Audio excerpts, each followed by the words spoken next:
Yes, we have, folks. We're just sitting here on the wall, and we were testing out Ronald, and we have a visitor who is very interested in Ronald. This is happening right now, folks. This is live. I think this is Hosana. I'm not sure. Maybe the viewers out there can tell us. It's a 3-3 spot pattern on the face. He's only about 4 yards from us. And what a view. What a view. Unfortunately, we're not getting any view or any signal from Ronald himself. We're down here in the south trying to test that. But while we were doing so, we have been stalked upon by this beautiful cat who is looking very hungry. Any comments out there from the viewers if they know who this is? Dave, do you know who this is? It is Hosana, and he has spotted something, folks. Look at the posturing of the body now. Look at this. The wind is actually coming from directly behind us. I cannot see what he sees.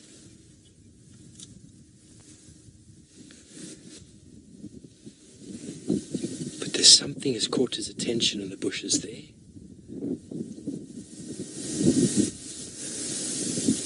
And he's going around. I think we might follow. What do you think, Dave? We'll just leave Ronald here. Or maybe I'll grab him quickly. I'll just grab him quickly. Hosana's just moved off. I'm just going to quickly grab her. No, I'm going to leave him. Hosana's now. We'll just leave him there. I thought he was going to move off a bit further.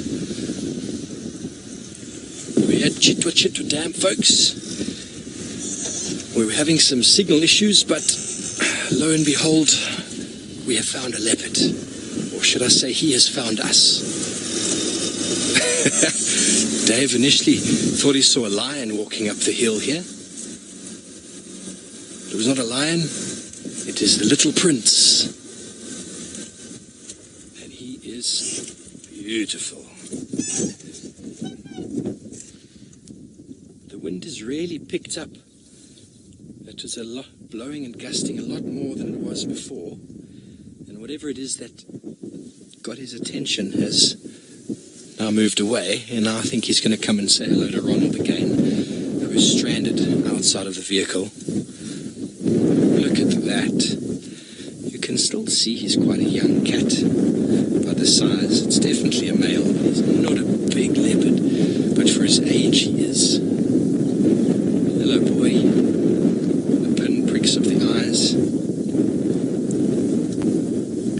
Yes, there is lots of wind, folks. We apologize for that. He is loving little Ronald. Hey, don't bite it. There is a lot of wind coming off the dam here, folks, so we apologize for any wind audio coming through on the mic. Hosana, do not eat Ronald. Oi. Stop it. I'm not sure what to do now. Do I move him? Do I let him lick him? Let him he's made friends. He knows Ronald. He knows him very well. And he is now sitting in our shade. This is what we call a commensalistic relationship, whereby one species is using the shade created by another. Normally it is a tree that is creating the shade, and now it is us. There is the tail. Wonder what he was seeing in the bushes there. He's not doing a very good job if he is going to go that way, because the wind is blowing directly into the direction he's looking. And for a stalking hunting leopard, that is not ideal. But the wind will mask whatever sort of movement he makes. And really apologize for the shot here, folks, but he's right behind us, and there is nowhere for us to go right now. So we're just going to hang tight, and hopefully he'll move into a better frame for us. My friend Hosana with his friend Ronald.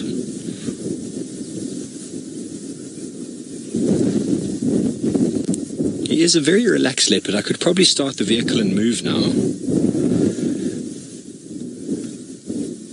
But he's feeling very playful, and when I saw his belly before, his belly looked very empty. He actually looked quite skinny. wonder if I just move forward a little bit here and just turn. I think I might be able to get a better visual, Dave. Just hold on there. Okay, so before we move, folks, we're going to reposition here for you.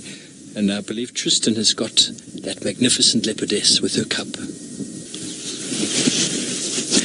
My absolute favorite indeed, Hosana the young prince. I wasn't 100% sure when I saw his face if it was him, but there's just something about his face that tells me. I suppose I've spent more time with him than any of the other leopards, and he's definitely starting to grow on me. If you can look quite clearly at his tummy, and his tummy looks very empty. He was looking quite skinny. It's not a sign of being unwell, it's just the fact that last time I saw him he had a baby kudu inside of him, so he looked very different, and he's not panting as much as he was. He's in a nice cool shade there. He's not using our vehicle anymore. He is using the shade of an African weeping wattle, which he was the one he climbed and hoisted that baby kudu in, so he is quite a fan of the African weeping wattle. So I was going to talk to you about a tree, and it's not going to happen right now unless we lose visual of this beautiful cat, but I'm sure all of you out there will understand. There is actually a magic worry in there next to the weeping wattle, but we'll have to come back to that at another stage. He is just such a beautiful young cat, and once again he's having trouble with the flies. I could tell him that breaking off a branch of magic worry works quite well as a fly swatter, but I'm not sure if his paws would be able to hold it. I remember one of my favorite trackers ever. His name was Exon Ndlovu, wonderful old man. He had probably about 40 years of tracking experience. He didn't know too much other than tracking, and put that all into, imagine taking 40 years of your life and putting it all into one skill. Can you imagine how good you would be? Anyway, Exon taught me how to use the fly swatter, and it worked very, very well, especially when this time of year we start getting biting flies. When you go further north, you get little mapani bees, which are stingless bees, but they like to come for the moisture and the side of your eye, and that can get very frustrating. And just a little swish of a magic worry branch seems to do the trick. Well, the little prince is having a cat nap. He was a bit excited before. The wind is maybe dropped a little bit than as from it was, but he's still alert, doing what cats do.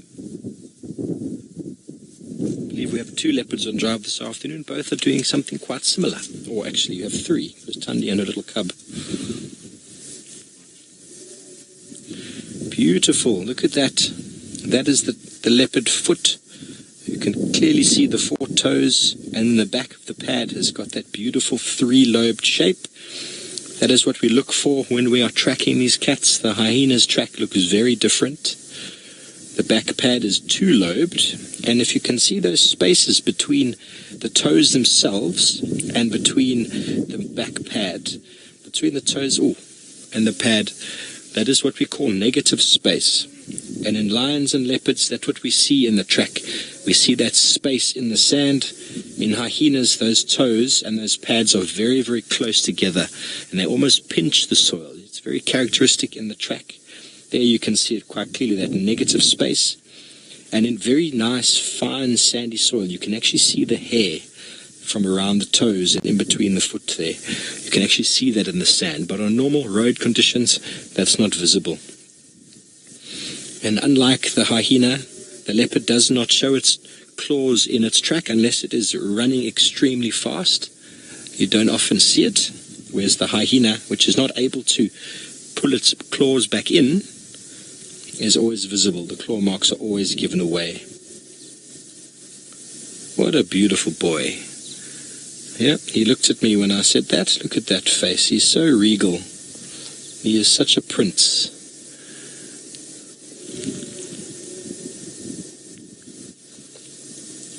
So folks, we're going to stay with Hosana and see what he gets up to. But in the meantime, Mr. Hendry, I believe, is on foot with a big elephant.